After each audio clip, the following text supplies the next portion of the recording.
11th वाले, 12th वाले और ड्रॉपर वाले इस वीडियो को अंत तक ध्यान से देखना। आप पाओगे कि बहुत सारी यूजफुल टिप्स आपको मिलेंगी। किस तरह से प्लान कर सकते हो, कैसे 120 दिनों में 99 परसेंटाइल तक पहुंच सकते हैं, आपको किस दिन किस शिफ्ट में कौन सा पेपर टफ मिल जाए, कौन सा इजी मिल जाए। एक एवरेज बात करें, कैसे होता है कि किसी पेपर में इतना इजी आ जाता है, किसी में इतना टफ आ जाता है। टोटल मिलाकर 180 नंबर हम लोग ले आते हैं, यानी कि 60% मार्क्स हम लोग ले आते हैं, हमारा 99 परसेंटाइल पक्का हो जाएगा। अब सुनो, ये 180 नंबर किस में लाना है। 11वीं कक्षा से 44% सवाल आते हैं। अभी मैं बताऊंगा कि इन 44% में से कौन से चैप्टर सबसे इंपॉर्टेंट है 11वीं के, किससे सबसे ज्यादा सवाल पूछे गए हैं। हेलो बच्चों, क्या हाल चाल, कैसे हैं आप लोग, कैसी चल रही है आपकी पढ़ाई। मैं अभिषेक जैन स्वागत करता हूं आपका फिजिक्स वाला के सद्बुद्ध प्लेटफॉर्म पर। और आज हम लोग डिस्कस करने वाले हैं एक बहुत ही महत्वपूर्ण बात कि अब बचे हुए दिनों में जनवरी अटेम्प्ट से पहले ऐसा क्या कर लेना चाहिए, किन बातों का ध्यान रख लेना चाहिए ताकि हम 99 परसेंटाइल तक पहुंच पाए। ये वीडियो लक्ष्य प्रयास वालों के लिए तो इम्पोर्टेंट है ही, अर्जुना वालों के लिए भी इम्पोर्टेंट है, ताकि वो पहले से ही सतर्क रहें कि आगे जाकर उनको क्या क्या चीज़ें करनी पड़ सकती हैं। ठीक है, तो तीनों बैच के बच्चे अपने 11th वाले, 12th वाले और ड्रॉपर वाले इस वीडियो को अंत तक ध्यान से देखना। आप पाओगे कि बहुत सारी यूजफुल टिप्स आपको मिलेंगी। किस तरह से प्लान कर सकते हो, कैसे 120 दिनों में 99 परसेंटाइल तक पहुंच सकते हैं, कितने मार्क्स लाने होते हैं 99 परसेंटाइल लाने के लिए, पर सब्जेक्ट कितने लाने पड़ेंगे, इंडिविजुअल सब्जेक्ट में कितनी चीज़ें करनी पड़ सकती हैं। ये सारी चीज़ें हम लोग डिस्कस करने वाले हैं एक एक करके। ठीक है, तो ध्यान से सुनेंगे सभी लोग। आगे बढ़ने से पहले देखो, मैं उस तरह से हवा में बातें नहीं करूंगा अननेसेसरी। मैं यहाँ पे आपके अंदर ऐसा नहीं है कि जोश भरने के लिए वीडियो डाल दे रहा हूँ। मोटिवेशन अपनी जगह है, वो होना बहुत ज़रूरी है, लेकिन मैं यहाँ पे आपको कुछ रियल डेटा दिखाऊंगा, रियल नंबर्स बताऊंगा कि लास्ट ईयर्स में क्या हुआ है, कैसे कैसे कितने कितने स्कोर पर क्या क्या चीज़ें बच्चों को मिली हैं। तो सबसे पहले हम लोग इसी साल 2025 का जो जेईई मेंस हुआ था, उसमें जनवरी और अप्रैल दोनों शिफ्ट का मिलाकर मैं आपको बता रहा हूँ कि कितने मार्क्स पर कितनी परसेंटाइल बनी थी और कितनी रैंक लगभग बनती है ना। तो आप सभी को पता होगा कि 300 नंबर का अपना पेपर होता है, 100 number physics, 100 number math, 100 number chemistry के होते हैं। टोटल मिलाकर आपको स्कोर करना होता है। ऐसे इंडिविजुअल सब्जेक्ट में एक मिनिमम स्कोर करना होता है, लेकिन वो बहुत कम होता है, उसकी ऐसी कोई बहुत ज़्यादा इंपॉर्टेंस नहीं है। टोटल मिलाकर आप कितना स्कोर कर रहे हैं वो सबसे ज़्यादा जरूरी हो जाता है। ठीक है, तो इस टेबल को मैं एक्सप्लेन करता हूँ कि 2025 में कितने मार्क्स पर कितने परसेंटाइल बने थे डिफरेंट शिफ्ट में। तो 24 जनवरी की जो शिफ्ट 2 थी वो सबसे ईजी शिफ्ट रही थी। इसमें 260 नंबर लाने पर 99.9 परसेंटाइल बनी थी और 200 नंबर लाने पर 99 परसेंटाइल बन गई थी।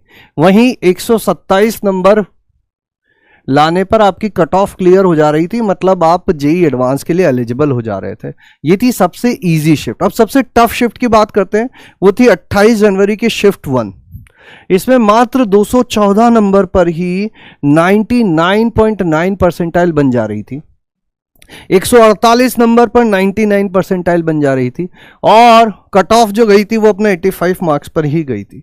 मतलब एक चीज देखो तुम, जहां सबसे इजी पेपर में 127 नंबर लाने पे जस्ट कट ऑफ पार हो रही थी, वहीं सबसे टफ पेपर में 127 नंबर लाने पे आपकी 98 परसेंटाइल, यानी कि लगभग 30,000 रैंक। मैंने यहाँ रैंक भी लिख दी है कि कितने परसेंटाइल पे लगभग कितनी रैंक बनती है ना। जैसे 99.9 ले आओगे तो आप 1500 के अंदर रहोगे, 99 ले आओगे तो 15,000 के अंदर रहोगे, जो कि एक बहुत बढ़िया डिसेंट सी रैंक होती है, जिसमें आपको एक अच्छे कॉलेज में अच्छी ब्रांच मिल जाती है ना। 98.5 98 तक की बातें मैंने लिख रखी है। मतलब पेपर जो होता है वो अब आपकी किस्मत पे, आपको किस दिन किस शिफ्ट में कौन सा पेपर टफ मिल जाए, कौन सा ईजी मिल जाए। एक एवरेज बात करें, इन सबका एवरेज निकाला जाए, 240 नंबर पे 99 परसेंटाइल और 180 नंबर पर आप 99.9 परसेंटाइल और 99 परसेंटाइल एक्सपेक्ट कर सकते हो। और एक और चीज मैं अभी बताऊंगा कि ऐसा क्यों बोल रहा हूं कि इस एवरेज पे हम लोगों को फोकस करना चाहिए। 180 नंबर लाने पे अभी हमें काम करना है, और ये मैं रैंडम नंबर नहीं बोल रहा हूँ, पिछले साल का एवरेज बोल रहा हूँ। अभी एक चीज़ और बताता हूँ, इसको ध्यान से तुम लोग देखना, कितने नंबर पे कितनी परसेंटाइल कैसी हुई थी, आप किस जगह स्टैंड करते हैं, इस एवरेज वाले पे ज़्यादा ध्यान देना, ठीक है। अब एक चीज़ बताता हूँ कि सर ऐसा कैसे होता है कि किसी पेपर में इतना ईजी आ जाता है, किसी में इतना टफ आ जाता है। डिपेंड करता है ना। कुछ पेपर इजी होते हैं, कुछ पेपर टफ होते हैं, इसीलिए नॉर्मलाइज किया जाता है, परसेंटाइल निकाली जाती है। क्या हर साल ऐसा ही होता है? 2024 के डेटा की बात करें तो 2024 में आप पाओगे कि जैसे 99 परसेंटाइल की बात करें, अपन इसी नंबर पे अपन फोकस कर रहे हैं, तो सबसे टफ पेपर में 151 नंबर पे था, सबसे इजी पेपर में 236 नंबर पे था, यानी 85 नंबर का डिफरेंस था सबसे इजी, सबसे टफ और सबसे इजी में। वहीं 2025 में ये डिफरेंस कम होके 52 हो गया। कहने का तात्पर्य क्या है कि 2024 में सबसे टफ पेपर और सबसे इजी पेपर में बहुत ज्यादा डिफरेंस देखने को मिल रहा था।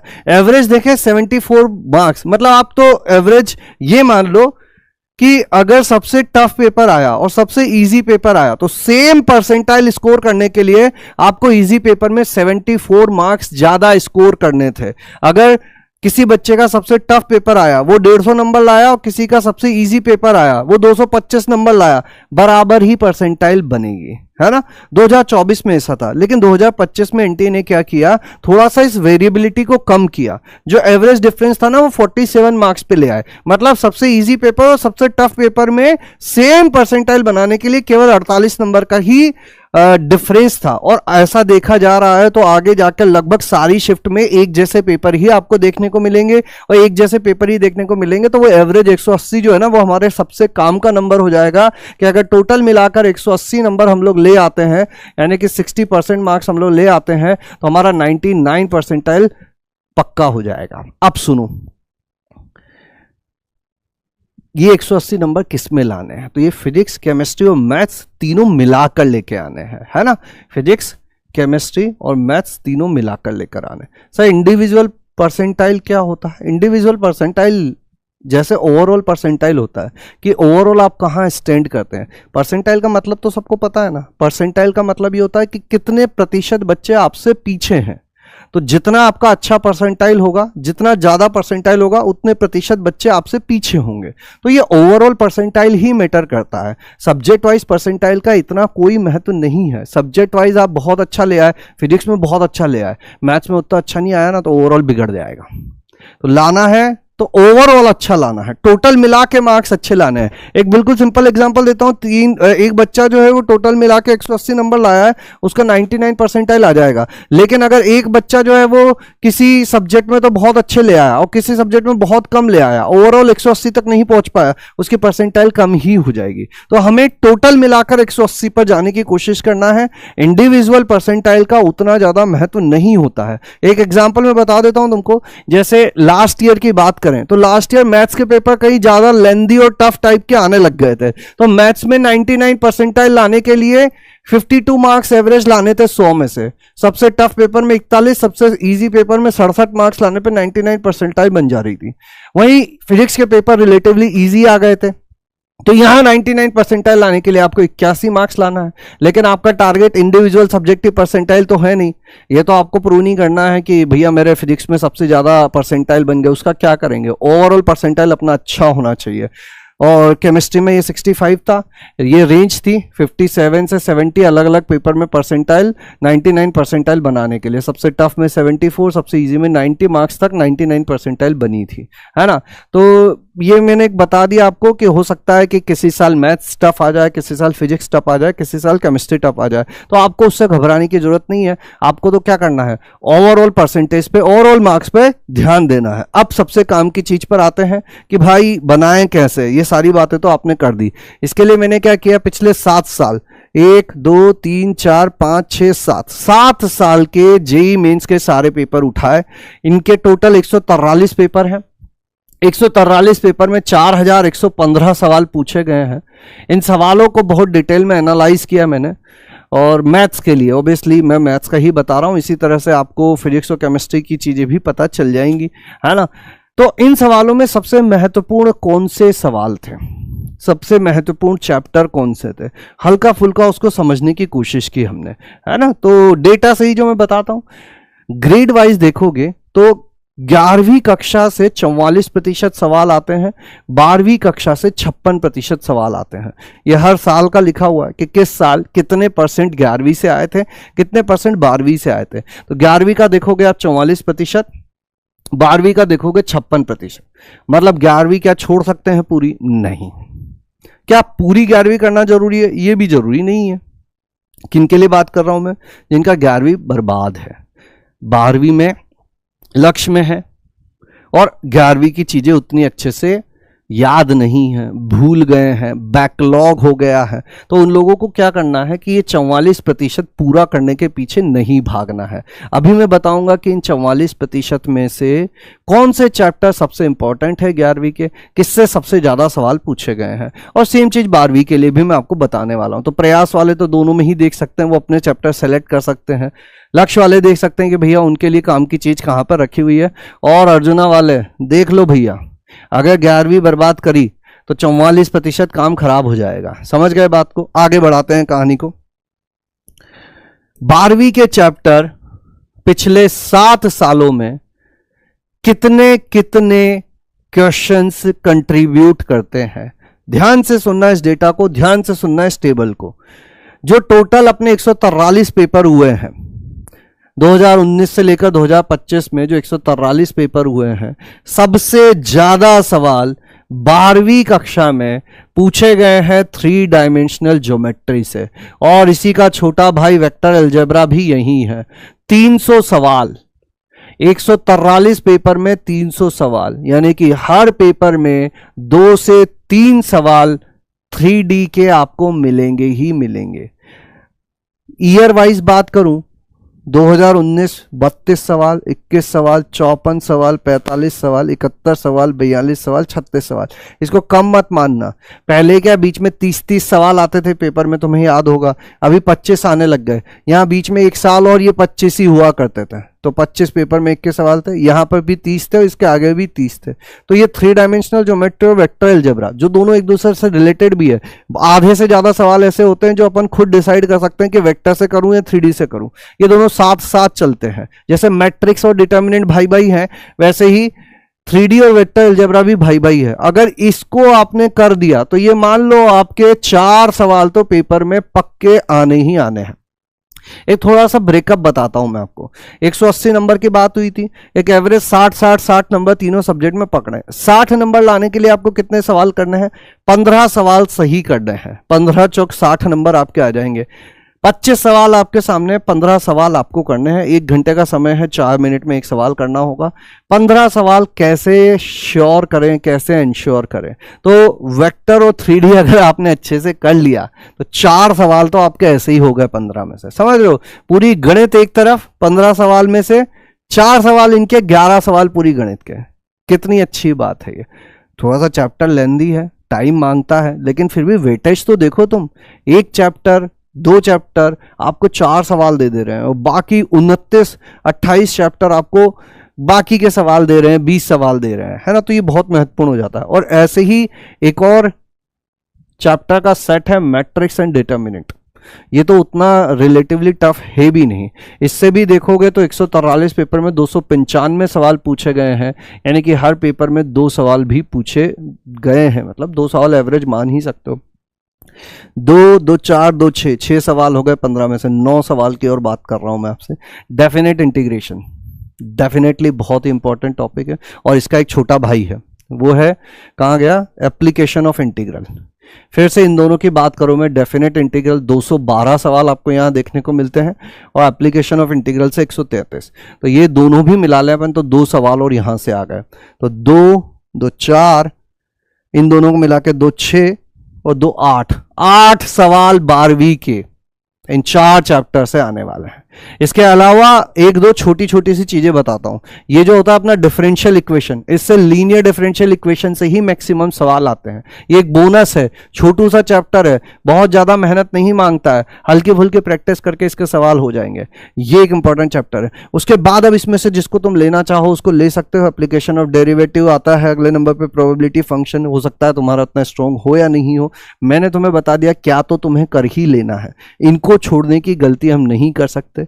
यहां पर देखोगे limits of function, continuity, differentiability, छोटे छोटे चैप्टर होते हैं, बहुत ज्यादा बड़ी चीजें नहीं होती है। क्या कर लेना है बाकी चैप्टर में, बाकी चैप्टर के लिए इतना काम कर लेना है कि अगर उनसे इजी सवाल आए तो वो हम आसानी से कर पाए, उनसे इजी सवाल आए तो वो हम आसानी से कर पाए। समझ गए बात को? तो ये 12वीं की बातें हो गई। इसी हिसाब से 11वीं पे आ जाते हैं। ये बहुत महत्वपूर्ण है, ये 11वीं वालों के लिए तो है ही, 12वीं वालों के लिए और ज्यादा महत्वपूर्ण है, और प्रयास वालों को भी ध्यान से सुनना है। इसमें वही 143 पेपर अपने। अब यहां पर जो टॉप पर आता है वो आता है सीक्वेंस एंड सीरीज। देखने में ये भोला भाला सा चैप्टर लगता है लेकिन बहुत दमदार है। दूसरे नंबर पर आता है बाइनोमियल थ्योरम। इन दो चैप्टर से देखोगे 143 पेपर में 237 क्वेश्चन और 196 क्वेश्चन, मतलब यहाँ पे देखोगे तो आप 1 से 2 सवाल आपको यहाँ देखने को मिलेंगे, 1 से 2 सवाल आपको यहाँ देखने को मिलेंगे। तो मैंने कितने करवा दिए थे आपके? 8-9 सवाल तो वहीं पे करवा दिए थे। 2, 2, 4, 2, 6, 2, 8 और 1, 9 सवाल यहाँ हो गए थे। देखा जाए तो 11वीं से 6 सवाल ही हमको छांटने हैं, इसमें से 1-2 और कर लो, बहुत बढ़िया बात है ना। तो वो कहाँ कहाँ से मिल सकते हैं हमको? सीक्वेंस, सीरीज, बाइनोमियल, 2 चैप्टर ये पकड़ने हैं। एक पकड़ना है क्वाड्रेटिक, एक आएगा अपना सेट थ्योरी एंड रिलेशन, एक आएगा स्टैटिस्टिक्स। ये चैप्टर से आपके 6 सवाल हो जाएंगे अगर इनकी प्रैक्टिस कर ली तो। पूरा ज्योमेट्री हटा दिया मैंने, ज्योमेट्री कर लोगे तो मजा ही आ जाएगा, है ना। Straight line, circle, ellipse, parabola, hyperbola, वो तो खैर सेकेंडरी चीज हो गई, उसके बिना ही निपटा दिया मैंने। जिनको नहीं पढ़ना है उसके बिना हो जाएगा। लेकिन मैं फिर भी कहूंगा कि स्ट्रेट लाइंस और अपन को डिटेल में पढ़नी चाहिए, क्योंकि इसका 12वीं में भी आपका हल्का फुल्का यूज होता है एप्लीकेशन ऑफ डेरिवेटिव वगैरह में, है ना। इतनी चीजें मैं कहने को चाहूंगा आपसे। बेसिक्स ऑफ मैथमेटिक्स पढ़ना पड़ेगा क्योंकि जगह जगह घुसा हुआ होता है, इसको पढ़ना है। और ट्रिग्नोमेट्री, इनको भी मैं कहूंगा। तो आपका क्या हो गया ना कि ये एक, इन दोनों को मिला के 3 सवाल, 4 सवाल, 5 सवाल, 6 सवाल, 7 सवाल, और इन तीनों को मिला के 2 सवाल और बोल दे तो 9 सवाल और मैं यहाँ पे आपको बता दे रहा हूँ। 9 यहाँ, 9 वहाँ, 18, उनमें से आपको 15 करने की कोशिश करनी है। अब देख लो, आपको आने वाले 120 दिनों में मैं बोल रहा हूं आपसे 1, 2, 3, 4, 5, 6, 7, 8, 9 चैप्टर इसके बोले हैं मैंने आपको, और 1, 2, 3, 4, 5, 6 चैप्टर इसके बोले। हालांकि ये तो तुम अभी पढ़ ही रहे हो तो साथ में भी कर लोगे, है ना। अब 120 दिन, चलो 11वीं के 10 चैप्टर मान लेते हैं अपन। 12 दिन में एक चैप्टर, 2 हफ्ते में एक चैप्टर निपटाना है आपको। 2 हफ्ते, 15 दिन दे रहा हूं मैं एक चैप्टर 11वीं का करने के लिए। क्या 15 दिन में हम एक चैप्टर 11वीं का नहीं कर सकते क्या? अगर आज भी शुरू कर दोगे तो अभी भी हमारे पास सफिशिएंट समय है। एक यहाँ पर मैं बता देता हूं तुमको किस तरह से। मैंने बोला है तुमको 12वीं के जो 6 चैप्टर बताए हैं और 11वीं के जो 9 चैप्टर बताए हैं, ये बड़े चैप्टर हैं, ये छोटे चैप्टर हैं। 120 दिन है आपके पास, हर चैप्टर के लिए 20 दिन, 120 दिन है हर चैप्टर के लिए। लगभग आपके पास कितने दिन हो रहे हैं यहाँ पे?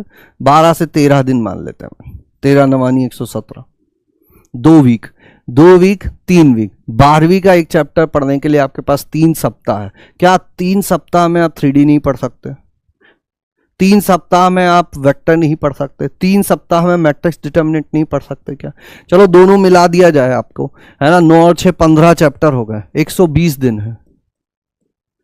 और इसमें तो कुछ चैप्टर 11वीं में तो मैं सेट एंड रिलेशन दिया हूं, स्टैटिस्टिक्स दिया हूं आपको, ट्रिग्नोमेट्रिक इक्वेशन दिया हूं। क्या उन पे एक हफ्ता लगना चाहिए? क्या नहीं लगना चाहिए। एक एवरेज बता दे रहा हूं मैं आपको। 15 चैप्टर, 120 दिन, 8 दिन, 1 वीक में एक चैप्टर निपटाना है आपको, जिसमें कुछ बहुत छोटे चैप्टर भी हैं। अब ये अगले 120 दिन अगर लग के काम कर लिया, आप किस स्थिति में हो उससे फर्क नहीं पड़ता, जिस जगह पे हो उससे आगे जाकर आपको इसको बढ़ाना है।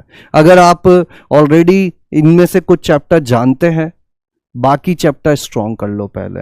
अगर इनमें से कोई चैप्टर नहीं जानते हैं, पहले इनको स्ट्रॉन्ग कर लो। अगर कुछ नहीं जानते हैं, फिर पता है आपको शुरू कहाँ से करना है, क्या क्या चीज़ें आपको पढ़ लेनी है। 11वीं और 12वीं के चैप्टर के लिस्ट एकदम सिंपल शब्दों में मैं बता दिया हूं तुम लोगों को। यहाँ कौन से चैप्टर कर ही लेने हैं। प्रोबेबिलिटी छोड़ दो, नहीं हुआ तो पीएनसी छोड़ दो, नहीं हुआ तो कोई फर्क नहीं पड़ता। यहाँ पे अपन ये कैलकुलस वाला पार्ट भी मैं बोलूंगा, आईटीएफ छोड़ दो, नहीं हुआ है तो। क्यों बोल रहा हूँ कैलकुलस वाला? अगर तुमने सही से फंक्शन पढ़ लिया तो हल्का फुल्का लिमिट हो जाता है, लिमिट सही से कर लिया तो कंटिन्यूटी डिफरेंशियबिलिटी भी हो जाता है, तो वो सेकंड लेवल पे आएगा। फर्स्ट लेवल में पहले ये चैप्टर करने हैं 12वीं के, और 11वीं के ये चैप्टर करने हैं। अच्छे से इस टेबल को देख लेना, तुम्हें पता चल जाएगा कि ये ऐसा नहीं है कि एक बार की बात हो गई। हर साल कंटिन्यूसली इससे ज़्यादा सवाल आए हैं, बाइनोमियल से हर साल ज़्यादा सवाल आए हैं। पीएनसी नहीं बोल रहा हूं मैं, मत करो, छोड़ दो, उसकी जगह क्वाड्रेटिक पे दिमाग लगाओ, लगभग बराबर है। स्ट्रेट लाइन कर लो, यूजफुल रहेगी। स्टैटिस्टिक्स भैया फॉर्मूला बेस्ड है, हल्की कैलकुलेशन होती है। सेट थ्योरी, रिलेशन, ट्रिग्नोमेट्री और बेसिक ऑफ मैथमेटिक्स, इतनी चीज़ों में बोल देता हूँ। अगर ये ढंग से कर लोगे तो भैया आगे की ज़िंदगी थोड़ी सी आसान हो जाएगी। अगले 120 दिन आसानी से निकल पाएंगे। पूरा प्लान बना के मैंने बता दिया तुमको। ऐसे ही प्लान तुम्हें फिजिक्स और केमिस्ट्री में भी बनाना पड़ेगा कि क्या कर लिया जाए। अगले 4 महीने किस तरह से, अपने पास 4 महीने बचे हैं, अक्टूबर, नवंबर, दिसंबर तो पूरे पूरे ही हैं, सितंबर के अभी आधे दिन बचे हुए हैं, और जनवरी भी आधी बची रहेगी। तो देखा जाए तो एग्जैक्टली अपने पास 4 महीने के आसपास समय है। पूरा कच्चा चिट्ठा मैंने खोल के रख दिया तुम्हारे सामने। अब तुम चाहो तो 99 परसेंटाइल टारगेट करो, 99 परसेंटाइल टारगेट करो, 98 करो, जहां पहुंच सकते हो वहां पहुंचने की कोशिश करो। नंबर तुम्हारे सामने लिख छोड़े हैं मैंने, इतने इतने नंबर लाने पे इतनी इतनी परसेंटाइल बनेगी। अभी चाहे तुम 112 पे भी हो, उसको 180 तक पहुंचाने में ज़्यादा मेहनत नहीं लगेगी। अच्छा समझो अंतर, 112 180 कितना अंतर है? 68 मार्क्स का, 17 सवाल का, 6 सवाल एक्स्ट्रा करने हैं। अगर तुम अभी 100 नंबर ला रहे हो और मैं 180 नंबर लाने को बोल रहा हूँ तुमको, 80 नंबर ज़्यादा लाने को बोल रहा हूँ मैं, कितने सवाल ज़्यादा करने को बोल दे रहा हूँ मैं तुम लोगों से? 20 सवाल में ज़्यादा करने को बोल दे रहा हूँ। तीनों सब्जेक्ट में 7-7 सवाल और एक्स्ट्रा करने को बोल दे रहा हूँ। 7-7 सवाल यानी कि 7-7 चैप्टर। अभी जो 15 बोले वो 15 चैप्टर भी नहीं बोल रहा हूँ मैं, तो 7 इसके 14 चैप्टर हो जाएंगे। 120 दिन है, आराम से कर सकते हो, कोई दिक्कत की बात नहीं होगी, बशर्ते स्ट्रिक्टली फॉलो किया जाए इस प्लान को। तो अभी मैंने एक इनिशियल लेवल प्लान बताया, आगे जाकर मैं टॉपिक वाइज भी बताऊंगा, है ना। लगभग जब अपने पास 2 महीने बचे होंगे, 1 महीना बचा होगा, तब मैं बताऊंगा कि कौन से टॉपिक पढ़ लेने चाहिए आपको। जैसे अभी मैं पूरा वेक्टर 3D बोल रहा हूँ, पूरा 3D बोल रहा हूँ आपको, पूरा मैट्रिक्स डिटर्मिनेंट बोल रहा हूँ, तब मैं बताऊंगा कि मैट्रिक्स एंड डिटर्मिनेंट के भी किस टॉपिक से सबसे ज़्यादा सवाल पूछे गए हैं, उसको तो कर ही लेना है। डेफिनेट इंटीग्रेशन के किस टॉपिक से सबसे ज़्यादा सवाल पूछे गए हैं, सीक्वेंस एंड सीरीज के किस टॉपिक से सबसे ज़्यादा सवाल पूछे गए हैं। लेकिन आज वो समय नहीं है, अभी हमारे पास सफिशिएंट टाइम है कि हम पूरा चैप्टर पढ़ सकें। तो पूरा चैप्टर पढ़ने पर ही हम लोगों को फोकस रखना है। आई होप ये इन्फॉर्मेशन आपको यूज़फुल लगी होगी। अगर यूज़फुल लगी है तो एक बार कमेंट बॉक्स में ज़रूर बताएं, और इस टाइप की अगर आपको और इन्फॉर्मेशन चाहिए और डिटेल्स चाहिए तो जुड़े रहें। टाइम टाइम पर हम आपके लिए ऐसी ही शानदार, इन्फॉर्मेटिव और स्ट्रेटेजी बनाने वाली वीडियोस लेकर आते रहेंगे। अगर आपकी कोई रिक्वायरमेंट है तो वो भी ज़रूर से बताना, हम कोशिश करेंगे कि उस टाइप की चीज़ें भी आपके लिए जल्दी से जल्दी लेकर आए। चलिए आज के लिए इतना ही, मिलेंगे नेक्स्ट सेशन में और इन्फॉर्मेशन के साथ। तब तक के लिए थैंक यू, धन्यवाद, टाटा, बाय बाय।